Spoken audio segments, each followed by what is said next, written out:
लखनऊ में सीएम आवास पर सीएम योगी आदित्यनाथ ने आदिवासी बच्चों के समूह से मुलाकात की।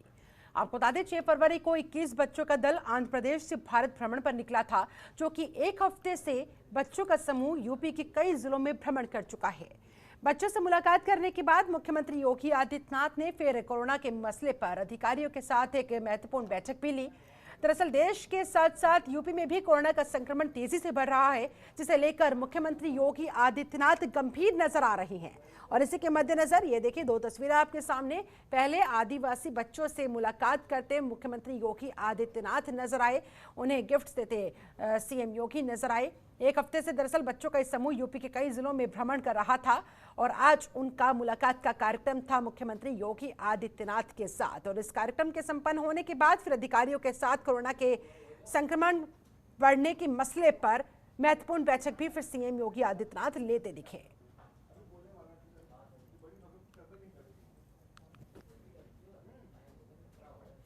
उधर पीलीभीत के पूरनपुर कोतवाली क्षेत्र में बीजेपी नेता और लेखपाल के बीच मारपीट का मामला सामने आया है। कहा जा रहा है कि बीजेपी नेता लेखपाल के पास जाति प्रमाण पत्र बनवाने के लिए गए थे, जहां पहले तो दोनों के बीच कहासुनी हुई, उसके बाद कहासुनी देखते ही देखते मारपीट में तब्दील हो गई।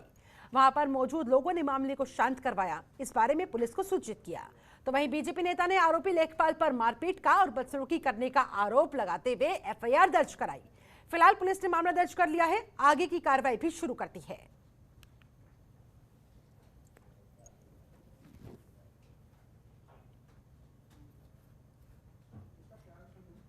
वहीं कानपुर के गदनपुर आहार गांव में चुनावी रंजिश के चलते दबंगों ने महिला उम्मीदवार पर गोली चला दी, लेकिन गोली महिला के देवर को जा लगी।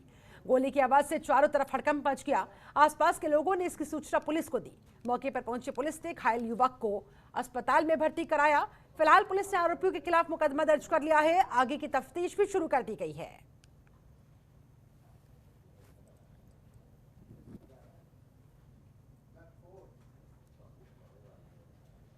वहीं यूपी के मेरठ में 10वीं क्लास की छात्रा से गैंगरेप कर हत्या का मामला सामने आया है। पूरी वारदात मेरठ के थाना सरधना क्षेत्र के कपसाड़ गांव की है, जहां पर 10वीं क्लास की छात्रा घर से ट्यूशन जाने के लिए निकली, लेकिन ट्यूशन तक छात्रा पहुंची ही नहीं। परिजनों का आरोप है कि रास्ते में ही गांव के 4 लड़कों ने उसका अपहरण कर लिया, जिसके बाद उसके साथ गैंगरेप की वारदात को अंजाम दिया और उसके बाद उसे जहर दे दिया गया। जब छात्रा अपने घर पहुंची तो उसके परिजनों को उसने अपनी आपबीती बताई। इसके बाद परिजन पीड़िता को लेकर अस्पताल पहुंचे, लेकिन छात्रा की वहां पर मौत हो गई। परिजनों ने 4 आरोपियों के खिलाफ गैंगरेप और हत्या का मुकदमा दर्ज कराया है। मामले में पुलिस ने एक आरोपी को गिरफ्तार भी कर लिया है और बाकी के आरोपियों की जल्द गिरफ्तारी की बात कही जा रही है। मामले में तफ्तीश जारी है। थाना सरधना के ग्राम कपसाड़ में एक लड़की के साथ दुष्कर्म की तहरीर प्राप्त हुई है। तहरीर प्राप्त होते ही तत्काल सुसंगत धाराओं में मुकदमा पंजीकृत कर लिया गया है। घटनास्थल का मौका मुआयना कर लिया गया है।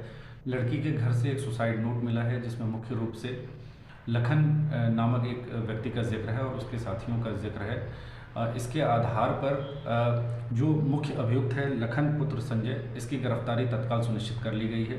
प्रकाश में आए दूसरे अभियुक्त विकास पुत्र बलवंत उर्फ बुल्ली की भी गिरफ्तारी कर ली गई है। ये जो मुख्य अभियुक्त लखन है, ये उसी जगह पे ट्यूशन पढ़ता था जहाँ पे मृतका ट्यूशन पढ़ा करती थी। विवेचना प्रचलित है, अग्रिम वैधानिक कार्रवाई की जा रही है। वहीं बिजनौर में आगामी त्रिस्तरीय पंचायत चुनाव को लेकर जिला प्रशासन अलर्ट मोड पर है। त्रिस्तरीय पंचायत चुनाव के मद्देनजर बिजनौर डीएम और एसपी ने मतदान केंद्रों का निरीक्षण किया।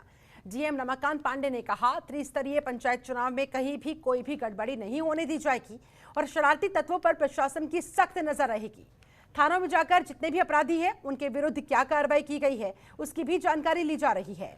डीएम एसपी ने पुलिस अधिकारियों से पंचायत चुनाव शांतिपूर्ण तरीके से कराए जाने की अपील की और पुलिसकर्मियों को जरूरी दिशा निर्देश भी दिए।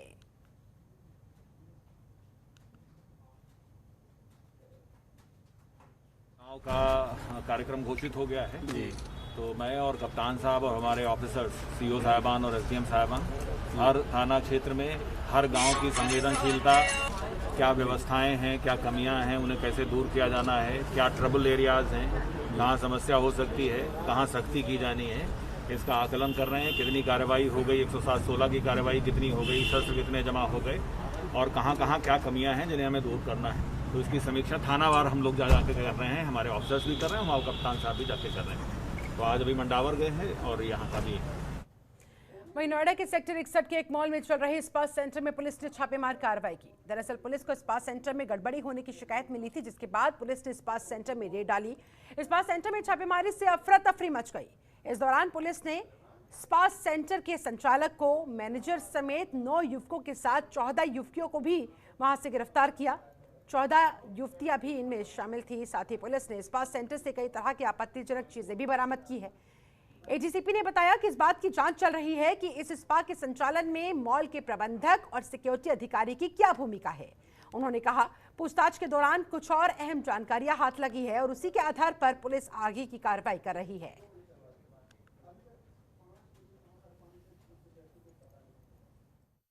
देखिए, नोएडा कमिश्नरेट में स्पा के नाम पर देह व्यापार चलाने वाले सेंटर्स पे पहले भी हम लोगों ने बहुत बड़ी कार्रवाई की थी।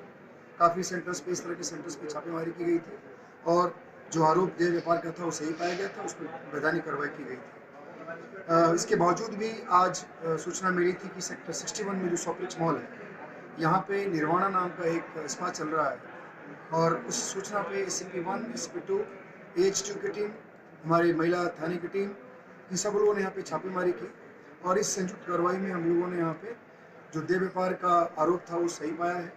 यहाँ पे बहुत सारी आपत्तिजनक चीज़ें कमरे से बरामद हुई, नारकोटिक्स के सब्सटेंस भी बरामद हुए हैं और यहाँ पे 7 लोगों को हम लोगों ने हिरासत में लिया है। इसके अतिरिक्त जो इसका मालिक है, जो चलाता है, और उसका जो मैनेजर है, उसको भी हिरासत में लिया गया है। उधर नोएडा के थाना फेज 2 क्षेत्र के सेक्टर 110 में एक 15 साल के किशोर ने बिल्डिंग से कूदकर अपनी जान दे दी। दरअसल किशोर के माता पिता उसके फोन में ऑनलाइन पबजी गेम खेलने से उसे रोका करते थे।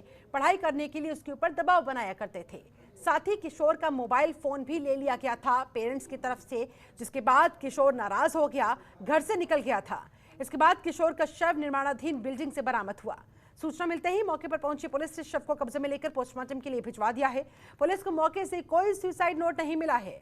पुलिस किशोर के परिजनों से फिलहाल पूछताछ करने के साथ ही बिल्डिंग के आसपास के सीसीटीवी फुटेज भी खंगाल रही है कि ये किशोर अकेला था अपने अंतिम समय में या कोई और शख्स भी उसके साथ मौजूद था। क्या था पूरा मामला, इसको जांच रही है पुलिस, परख रही है पुलिस। वहीं नोएडा जोन 1 के थाना सेक्टर 49 क्षेत्र में 22 साल के अर्जुन पंडित ने भी मानसिक तनाव के चलते आत्महत्या कर ली। जब उसके कमरे से बदबू आई तो आसपास के लोगों ने पुलिस को इस बारे में सूचित किया। मौके पर पहुंची पुलिस ने शव को अपने कब्जे में लेकर पोस्टमार्टम के लिए भिजवाया। पुलिस ने बताया कि दोनों ही मामलों की विस्तृत जांच अभी चल रही है। जांच के बाद ही कुछ स्पष्ट तौर पर कहा जा सकेगा।